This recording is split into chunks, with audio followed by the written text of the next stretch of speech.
This is like squad building versus having a lot of money, right? And how the hell have we ended up in a conversation where MLS is the plucky underdog? And Vancouver Whitecaps. Yeah, okay, fair enough. But like,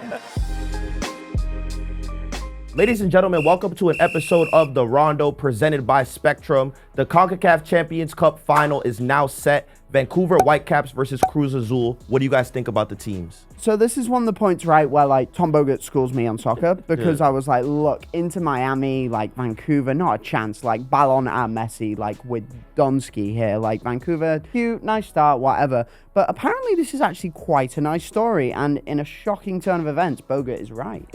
Well, I started off wrong. If you would have had me rank the 10 MLS teams in this competition at the start of the season, Whitecaps probably would have been 9th or 10th. So, but we made it back in the aggregate at the end where we're even. So, Fair. Vancouver Whitecaps last season finished 8th in the West. They had this awful end of the season where they hosted the wild card game, but because their stadium was preparing for a motocross event, they had to play away. I'm serious. They fire their popular manager after the season. The ownership immediately announces the intention to sell the team. There are a ton of questions about, is this team going to be bought and moved? So the fan base is scared and concerned. They don't have a new head coach until like the day or two before preseason. They hire Jesper Sorensen, who was unknown to the average MLS fan and even somebody like me who it's my job to know these things. They go into the season with a designated player, Stuart Armstrong, who looked very good at the end of last season, abruptly leaves. They do not replace him dollar for dollar anywhere close. They sign a couple guys that are known to the average MLS fan, but they look from the outside like,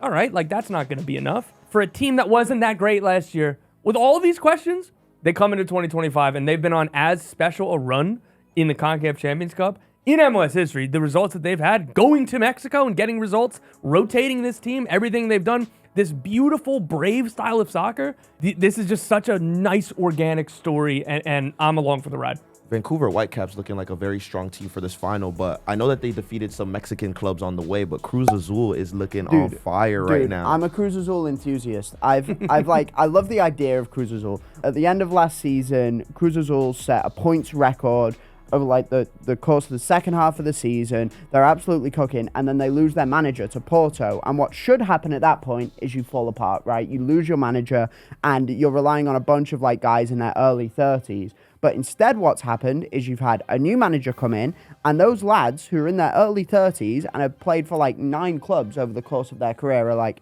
you know what? Time to be really good at football. And I think that is awesome. Guys, we have to preview the final because, Cruz Azul and Vancouver Whitecaps, it's a massive game, but also MLS teams haven't historically done well in the CONCACAF Champions Cup final. A lot of these finals have been won by Mexican clubs. Often it's a Mexican club versus a Mexican club. Like even like MLS clubs getting to the final would be like, all right, this is progress. Seattle won in 22.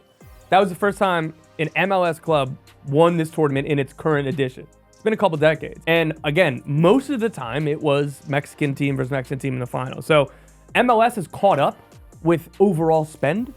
The average MLS team is better than the average Mexican team, but the best Mexican teams are better than the best MLS teams. First of all, the but was very sassy there. But like that is one thing that intrigues me, right? MLS has your stars, like theoretically better coaches that don't get sacked every 6 months. Like Wilfred Nancy, for example, should be coaching in Europe right now, right? Like, why aren't MLS teams winning this thing? Is it because it's hard to play on the road? It's extremely hard to play. It's a mix of things. I would also say this. One, the roster. Think about it. Like the roster rules of MLS really stop them from competing against Liga MX teams. So I would say starting 11-wise for most MLS clubs, they're going to compete with most Liga MX clubs. I would say after that 13th guy, the level extremely starts to drop because you have guys from the college level who have to play because MLS rules, because you're capped. So the top 3 players in particular, MLS clubs, like you look at the salary, that's a DP rule. Every team gets 3 DPs. Well, Tigres, Cruz Azul, Club America, Monterrey, all these big clubs, players 4 through 10 in MLS roster rules would be designated players, whether it's salary or by transfer fee. So that is the big difference. Like you said, it's the depth and it's not the stars, it's the next tier. Like, again, you look at Monterrey, Brandon Vasquez was they flippantly signed him for like whatever, 7 or 8 million, and it was like, meh, if he doesn't work out, who cares? Yeah. Then he was a club record signing for Austin this winter when Monterrey were like, we'll go spend another 10 million on somebody else. Didn't also Cruz Azul have Atlanta United's former striker, Giacomakis, who hasn't been playing well? This is where I was going to go too. So Cruz Azul signed Giacomakis. He was a DP from Atlanta, so Atlanta could have said, no, we'll give you a new contract. They also signed Mateus Bogusz from LAFC. Which seems like more of a coup, right? Because Bogusz is younger. He's kind of got like more of an attacking flair. He's in the Polish national team, and Giacomakis is a Greek international. But the Bogusz one typifies this because again, reporting this out, Bogusz quadrupled his salary with Cruz Azul. LAFC did not have an open designated player spot. Even if they wanted to give him that same salary that he was going to get at Cruz Azul, they couldn't. So that's the difference where, and again, if they did for Bogusz and then he wasn't worth it, that would have hamstrung LAFC for a couple years or until that they moved the roster along. Cruz Azul, Bogusz is a really, really good player. It was a really good signing. Even if he stunk and didn't work, who cares? They got bread. They got bread like that. Play for Club America in a couple of years. Like, it doesn't matter. They can sign him. But it also makes me respect a club like Vancouver Whitecaps so much. Like, these guys like Sebastian Berhalter, Brian White, they're not making that much money on the budget, and they're exceeding all expectations. I did not know that Sebastian Berhalter was this good. But this is what it is. This is like squad building versus having a lot of money, right? And how the hell have we ended up in a conversation where MLS is the plucky underdog?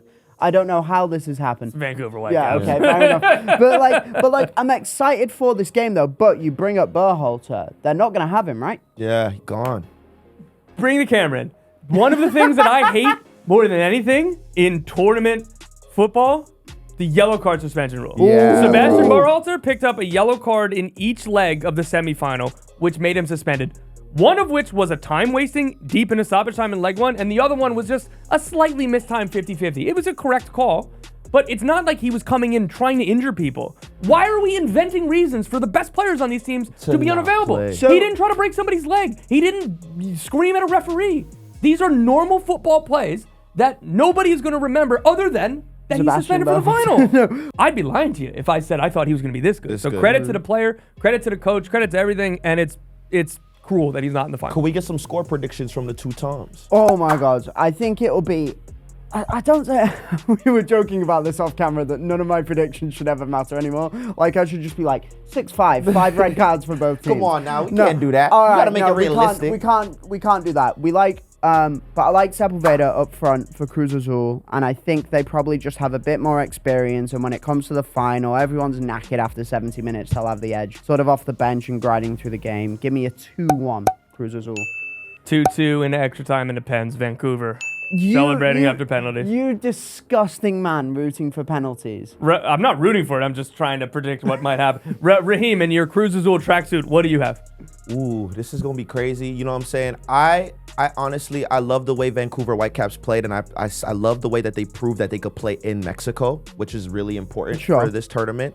Honestly, not many Vancouver fans. I would love a 2-1 win in extra time for Vancouver Whitecaps, and I would love to see goals from Emmanuel Sabi and Ali Ahmed. You're not going to want to miss this final between two outstanding clubs, and the best way to check it out is with today's sponsor, Spectrum. Spectrum delivers unmatched reliability, connecting you to the biggest games, players, and moments you love. Making more things possible, that's Spectrum. CONCACAF Champions Cup final is set, but who's been your player of the tournament so far?